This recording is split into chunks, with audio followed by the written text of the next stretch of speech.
Good morning, everybody. Happy Tuesday. Let's get ready for school. Okay, you guys, I basically came in on somehow again. So you can tell, maybe it's playing right now. Oh my gosh, this is funny. I don't know why this keeps happening where this song just keeps playing. It's not a bad song. It's just the fact that it keeps playing at the same time, multiple times, is actually low-key kind of crazy. But whatever. It's a good song though. I'm not gonna get into the lore of somehow again, but it's a good song if you haven't listened to it. I hope you all had a fantastic Monday, or at least a decent Monday. My Monday was good. We didn't really do much in all my classes, so it was a pretty chill Monday. We're just getting ready for monologues and drama, which I think I started telling you guys about. So I'm reciting my monologue because we're supposed to recite them this week. I'm going on Wednesday, so tomorrow. Because there was some going today. Yesterday was the final rehearsal day. Today some people are going, and then Wednesday and Thursday. So some people might go on Monday, but I don't know. I don't know how long they're gonna take, so hopefully they don't take that long. Also, happy October. I'm wearing my Addams Family shirt because it's October. It just does not feel like October. It's gonna be 100 degrees here where I live, and I'm just not excited. I'm excited for the cooler weather because where I live does get cool, but it just hasn't yet. And I'm waiting. We got one little taste of fall weather about a month ago. I think I told you guys about it. And then over homecoming week, we got our first little taste of fall again too, because the weather was getting into the 70s, and it felt nice. But then, it was warming up afterwards, but it felt nice, and so I'm like, come on, weather. But whatever. Anyway, I'm wearing my Addams Family shirt. I don't know if y'all can see. I'm gonna try and okay, you can't see. Maybe if I back up a little bit. Okay, it says the Addams Family. It's based on the show, the 60s. I think it was a 60s show. And I was like, you know what? It's October. I might as well wear it. So happy October to everybody.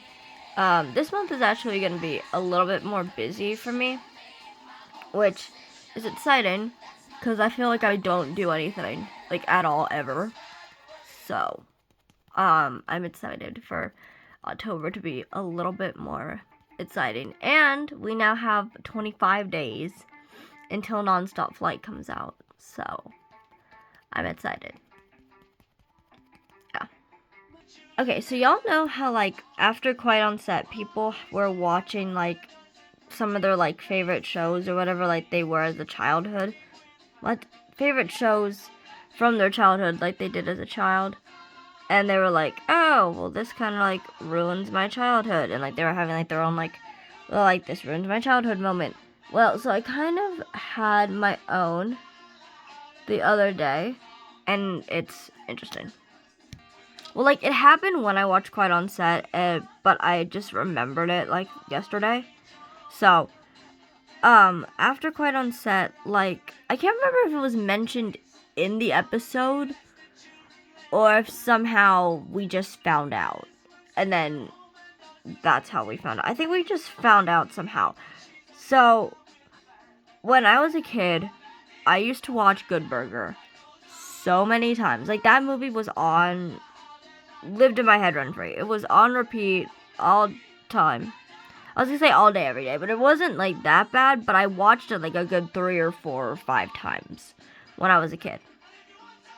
And I don't know if it was during Quiet on Set or after Quiet on... Well, okay, no. I think it started with realizing that Dan Schneider was in Good Burger. I think that's where it started, was realizing that remembering that Dan Schneider was in Good Burger, because I think I knew that all along. Which, weird thing for me to know, but whatever.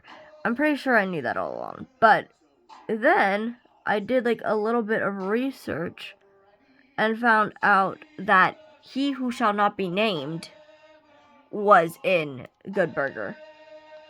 So, I guess y'all can probably kind of infer who He Who Shall Not Be Named is, considering the fact I just said Dan. But whatever. Anyway, it's fine. I just don't want to say the name. So, He Who Shall Not Be Named was in Good Burger. And I was like, okay, great. So, I go to find where He Who Shall Not Be Named was in. And I find out that He Who Shall Not Be Named is in one of my favorite parts of the movie. Like,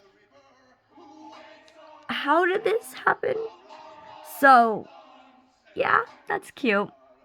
So, I don't know if you guys remember, if you guys have seen the movie, I don't know if you guys remember the, like, angry, like, customer, scene. Where, like, the customer wanted, like, a good burger with, like, nothing on it. And then only got a bun. That's the scene. So I guess it doesn't take much for y'all to figure out who and what I'm talking about. But that was the scene. Okay, so that was the scene. And anyway, so I, like, went back to try and watch it again. Just the scene, not the movie, just the scene. Even just the scene made me nauseous. So, good luck to me trying to watch the actual movie with both Dan Schneider and He Who Shall Not Be Named in it. So, talk about, like, my childhood being ruined. Everyone talking about theirs. That was mine. Because that was, like, my favorite scene. Like, one of them. I had, like, a couple. But that one I always thought was really funny. And, like, I see it now looking at the scene. I'm like, oh yeah, that is He Who Shall Not Be Named. But, obviously we didn't know that at the time. I don't know, I think I look at the guy's discography. Not discography. Sorry. What do they call it? No. That's a song one. What do they call it? I'm thinking autobiography. You know the thing that I looked at the IMDb. Okay, there we go. I looked at his IMDb and I think that's how I found it. And then I think yeah, that's what it was. Okay. Because I don't think I think they just said it or something somewhere. And then I looked up the IMDb and then it said that it was that movie. So, I forgot what I was saying. So, anyway, that was my moment. But I remember I was going to tell you guys yesterday. Well, I said it yesterday and that I was going to tell you guys what I was talking about with the We Are Man Enough podcast and stuff. So, I better get into that before this Get Ready With Me is over. So, basically, at the end of the podcast, I think it was Justin, and it might have been Jamie, like, it might have been both of them, were like, well, thank you for, like, sticking it through, and we're really proud of you for, like, sticking through to the end of the, the end of the podcast. And, okay, and sticking through to the end of the podcast, and, I was watching that, and I started thinking to myself, I'm like, well, there wasn't an alternative. So, like, thank you for the sentiment, but that's all it is. It's just sentiment. There was no alternative. Because I do not trust these people to be considerate and, like, kind if, like, something were to happen. Especially considering, like, I don't want to say track record, but, like, kind of what they were trying to, like, do, I guess. Like, kind of where I think the interview was going. If he were to just, like, bounce, it wouldn't paint him in a good light. So, like, if something happened because of this, like, in this podcast while they were filming, I do not trust these people to be, like, nice about it. I don't trust them to be nice about it. So, like, I mean, there wasn't an alternative that would be, like, a good alternative. But that's not really where I was going with it, because I did talk about it. I did talk about that in one of my other videos. So I was trying to explain this, and my brain got a little scatterbrained, I think, because I was, I hadn't had my coffee yet. So since, like, looking at the comments, I've since wrapped my brain around what I was trying to say. So I was very close to what the thing actually was. Instead of saying a vulnerability hangover, I said emotional hangover. So I was really close. I was, like, on the right track. I was gonna say on the tip of my tongue, but that's not. It wasn't. I was close, but that's still a different word. So I was really close. I was on the right track, but I just didn't get it quite right. So, sorry. So they were like talking about like this like vulnerability like hangover, and they were like, oh yeah, you're gonna feel like this like vulnerability hangover and stuff, and it's like it's okay, like it's normal, like stick through it or whatever. And I started thinking to myself, I was like, yeah, well, it's normal, but it's like, where do you go from here? I started explaining that a little bit in the other video. I was like, okay, so this podcast is gonna end. This interview is gonna end. Where do you go from here? Like, again, like he just bared his soul in a very intimate way. Like, in a very uncomfortable and intimate way, first of all. So it's like, where do you go from here? Like, and they're like, it's easy for you to say because you're not the ones that are gonna have to, like, go home with him at the end of the day or something. It's like, you know what I mean? I don't know. I feel like that sounds bad. Like, I think that makes me sound bad. But I'm, like, trying to say is, like, you're not the ones that are, like, gonna be, I don't want to say dealing with him because he's not, like, a burden and, like, I'm doing a horrible job explaining this. But you know what I mean? It's like, where do you go from there? Like, he just bared his soul out. Where do you go from there? What do you expect him to do? Not even, like, in the future. I'm talking about that day, that moment. Where do you go? What do you do? It's like, like, people are like, where I feel like if I said, like, well, where do you go from there? They're like, no, you try to be a better human. I'm like, I'm not talking about in the future. I'm talking about literally right now. Where do you go from there? Like, I think I made the joke where I was like, you go to lunch? Like, I don't know. Like, where do you go from there? Like, I'm not even kidding. Like, what happens later in that day? What do? You go to lunch? You go to coffee? Like, you go home? What do you do? So, you know what I mean? Like, I'm not kidding. Like, where do you go from here? Like, where do you expect him to go? And again, I'm not talking about, like, in the future. I'm literally talking about, like, right after you... I don't know if they were boomed. No, they weren't boomed. What am I talking about? They had the mics right in front of them. When you walk away to that other side, and you get ready to leave, where is he supposed to go? What is he supposed to do from that point on? As soon as his feet hit the pavement, what is supposed to happen? You know what I mean? Like, you leave someone so vulnerable. It's like, well, you're not the one who's, like... I don't want to say dealing, because that sounds horrible. But, like, you're not his friend. You're not his family. And also, unless they were all filmed on different days, why does it look like multiple stuff was filmed on the same day? No one, like, it looked like that, like, panel thing was filmed on the same day as, like, that interview. But it might be a different outfit. It might just be both all black. I'm not sure. I don't know. But, like, that's mentally draining. That's emotionally draining. It's like, well, who's gonna be the one, like, helping him? You know what I mean? Like, not you. Certainly not you. We don't want you. We don't want you. But you know what I mean? I hope that made sense. I feel like I started making less sense when I was, like, trying to make more sense. I feel like I started making less sense. So, I really hope y'all understand what I'm trying to say. Because I think I just started making less sense while trying to make more sense. But, like, because they were, like, again, like, the way that they said it, I know, like, it was the sentiment, okay? It was the thought that counts. But it's, like, where do you, again, like, I know I sound like a broken record, but seriously, where do you go from there?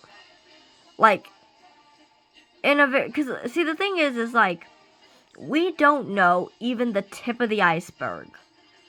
And so, if anything was sending him, like, there, we don't know that. They don't know that.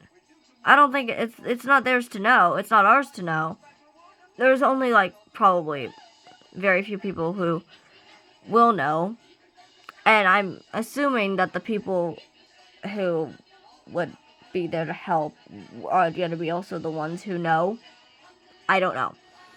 But, you know, I mean, or at least know the entirety, or not, maybe not the entirety of it, but the entirety that he is willing to share with people, you know, close to him. And so, you know what I mean? Like, that's a dark place to be. Just not even hearing, like, the tip of the iceberg, that's a dark place to be. That is a dark place to go back to. And now we're, like, doing that because a lot of people, that's what people were saying was about the, like, you versus I thing that I think I started talking about last video or whatever. Like, because people, I guess the way that they were describing it was that it disconnects you from the situation, and because it's disconnecting you from the situation, it can sound like you're being, not sincere. Like, you're being insincere. So, they said that it was, like, it could potentially sound like you're being, like, insincere because you're trying to, like, disconnect yourself from the situation. But people use the you versus I thing. Well, some people use it subconsciously, honestly. But I think people use it as, like, a defense mechanism. Because, you know, if you're separating yourself from a situation, you're also separating yourself from a situation that hurts. And something that, you know, you would remember, and you remember the hurt. Like, it has nothing with, like, not wanting to take accountability and everything from wanting protect. Okay. It has nothing to do with not wanting to take accountability. I mean, it could in some. My gosh, you guys. Okay, guys, you just fell again. It's okay. I'm just gonna hold my camera now. It's fine. So, it has nothing to do with not wanting to take accountability. And obviously, in some cases, it probably does.